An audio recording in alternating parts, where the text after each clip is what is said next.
ತುತ್ತ ಸುಣ್ಣ ಯಾಕೆ ಹೊಡಿತೀರಿ? ಇಲ್ಲಿ ನೋಡಿರಿ, ಎಣಿಸ್ಬೋದು ಇದನ್ನು. ಒಂದು ಗಿಡದ ಬುಡಕ್ಕೆ ಎಷ್ಟು ಸಾವಿರ ಇರ್ಬೋದು ಅಂತ. ಅದ್ರ ಕೆಳಗದಾವು ಒಣಗಿದಾವು.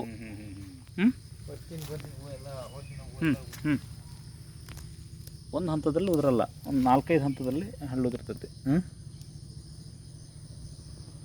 ನಮ್ಮ ಹೆಸರು ವೇದಮೂರ್ತಿ. ಯಾವೂರು? ಶಾಂತಗಿರಿ. ಎಷ್ಟು ವರ್ಷದ ಅಡಿಕೆ ತೋಟ? 12 ವರ್ಷ ಸರ್. 12 ವರ್ಷ. ಬಸ್ಸಿಗಾಲುವೆ ಮಾಡಿರ? ಬಸ್ಸಿಗಲ್ಲಿ ಮಾಡಿಲ್ಲ. ಹಾಂ. ಬಸ್ಸಿಗಾಲುವೆ ಮಾಡದೇ ಇರೋ ಸಮಸ್ಯೆ ಏನಂತ ನಿಮಗೊಂದು ಅರ್ಥ ಆಗೈತೆ? ಈಗ ಅರ್ಥ ಆಯ್ತು ಸರ್. ಏನಾಗ್ಯಾವ ನಿಮ್ಮ ಅಡಿಕೆ ಗಿಡ? ಬೇರುಗಳು ಬೇರೆಲ್ಲ ಮೇಲೆ ಬಂದಿದೆ. ಬೇರೆಲ್ಲ ಮೇಲ್ಗಡೆ ಬಂದಿದೆ. ಈ ಥರ ಮೇಲೆ ಬಂದಿದೆ. ಹಾಂ. ಬೇರೆ ಈ ಥರ ಮೇಲೆ ಬರೋಕ್ಕೆ ಕಾರಣನೇ ಬಸ್ಸಿಗಾಲುವೆ ಇಲ್ಲದೆ ಇರೋದು. ಹಾಂ. ಬಸ್ಸಿಗಾಲುವೆ ಒಂದು ಮಾಡಿದ್ರೆ ನಿಮ್ಮದು ಬೇರೆ ಮೇಲೆ ಬರಲ್ಲ, ಜೊತೆಗೆ ಈ ಹಳ್ಳು ಗಿಳ್ಳು ಉದುರೋದು 90-80% ಕಡಿಮೆ ಆಗುತ್ತೆ. ಪೋಷಕಾಂಶಗಳ ಕೊರತೆಯೂ ಇದೆ ಇದರಲ್ಲಿ. ಆಯಿತು, ಸಿಗೋಣ. ನೆಕ್ಸ್ಟ್ ಮಾಡೋಣ. ಓಕೆ.